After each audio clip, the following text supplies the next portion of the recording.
Okay, so it's been a while. Just got done working out. Grabbed my phone and I see that MOT is going to do a live stream tonight about critical race theory.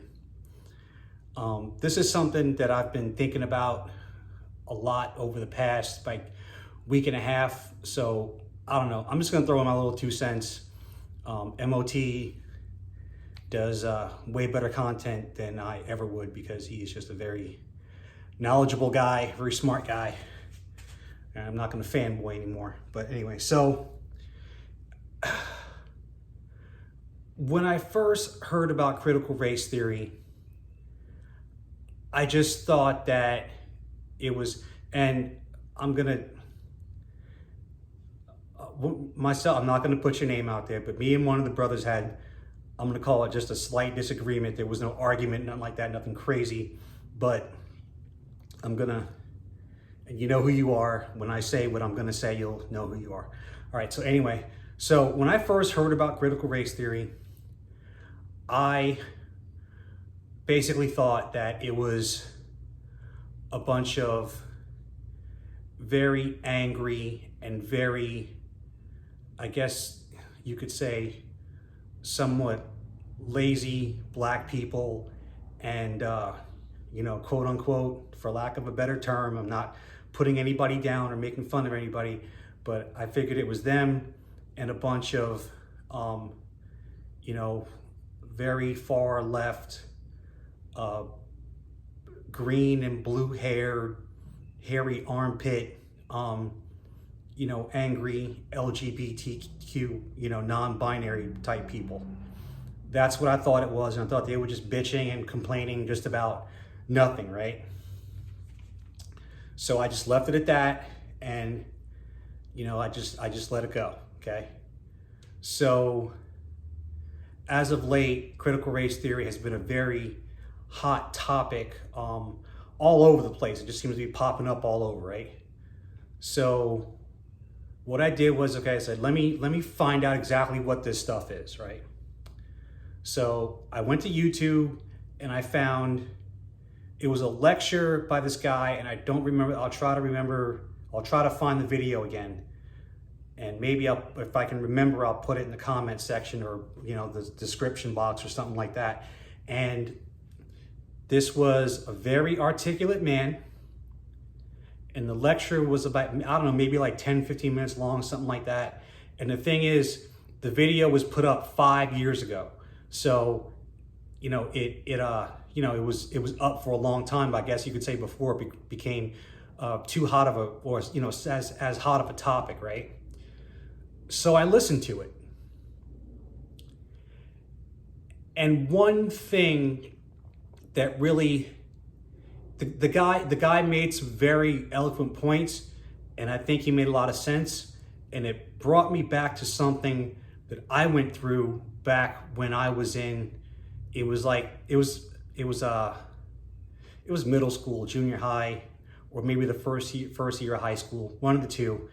And this is something that was it's always stuck out in my mind, okay?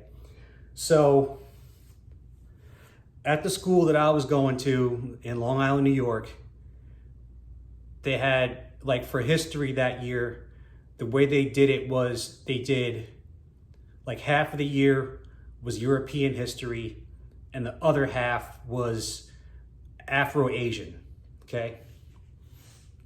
So first day of the class, they started with European history, right? And the first thing we start going into is Egypt. So they start talking about Egypt. And I don't know why, but something sticks out in my head. And I don't know why this sticks out in my head right now, but maybe it was the first time I had seen it or the first time I had paid attention to it or something like that. But there's an old movie, oh my gosh. Now I can't remember the name of it. Oh my gosh, I'm totally brain farting. Who's the guy from the Bible who parted the Red Sea? Oh my gosh, I can't remember his name right now. Holy crap, I'm going senile. Anyway, there's a movie that they play like every year on Easter, and it's the story of that guy, the guy who parted the 10 Commandments. What is the guy? Maybe that's the name of the movie. Who was the guy who did the 10 Commandments? Oh my goodness. Moses? Was it Moses? Moses.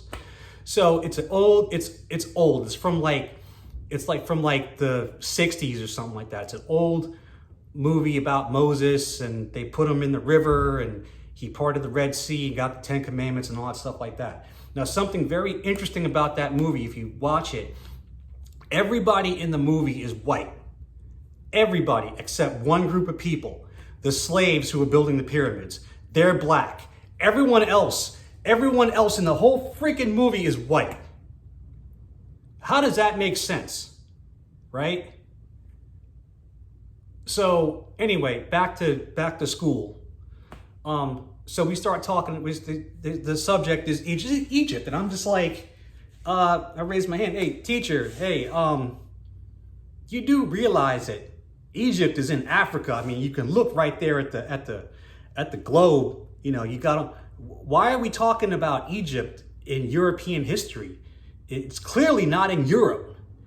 And the teacher's just like, I don't know. That's just how they set up the curriculum. I'm just like, this doesn't make any sense. That doesn't make any sense. So, just taking those two small examples, the portrayal of Moses being played by, a white guy, Charlton Heston. Everybody else in the movie is white except for the slaves. And then they take a branch of history that, and I don't care, what's his name? Roland Martin had that, hold on, my battery's low. Had that alt-Nazi guy, Richard Spencer, had him on the show, right? And they were talking about, they were having a debate, and Richard Spencer was like, the Egyptians, those people were white. And I mean, look, man, look. If you look at any of the art, they had the Egyptians and that, on their sarcophaguses, all their sculpture, all that, they have noses like mine. See my wide ass nose? See this? See this? And they have big lips, all right? And, and the ones that on the images that have color, the people are brown or black. I mean, pitch black. So, I mean, it's just blatantly obvious that the point of those two things alone was basically, I mean, if I have to spell it out for you, I'm going to spell it out for you. It was, they took those images, the history, all of it. It wasn't necessarily, in those instances, it wasn't necessarily rewritten. But if they put Egyptian history in a European history class, then obviously what they're trying to make you do is think that everything that happened in Egypt, and I just want to get something straight. Egypt is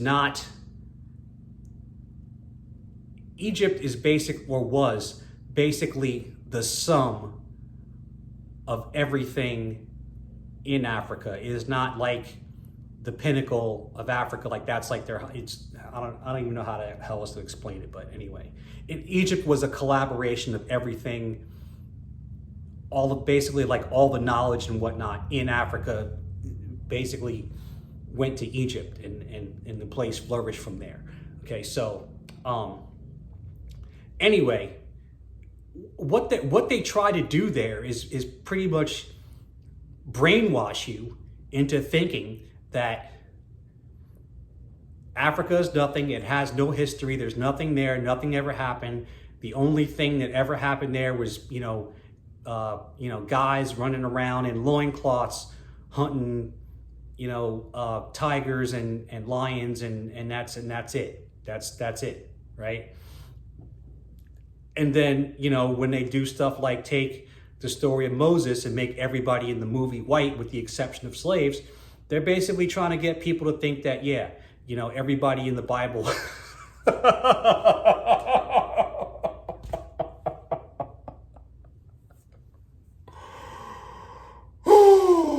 Oh boy. So anyway, that's my 2 cents on critical race theory.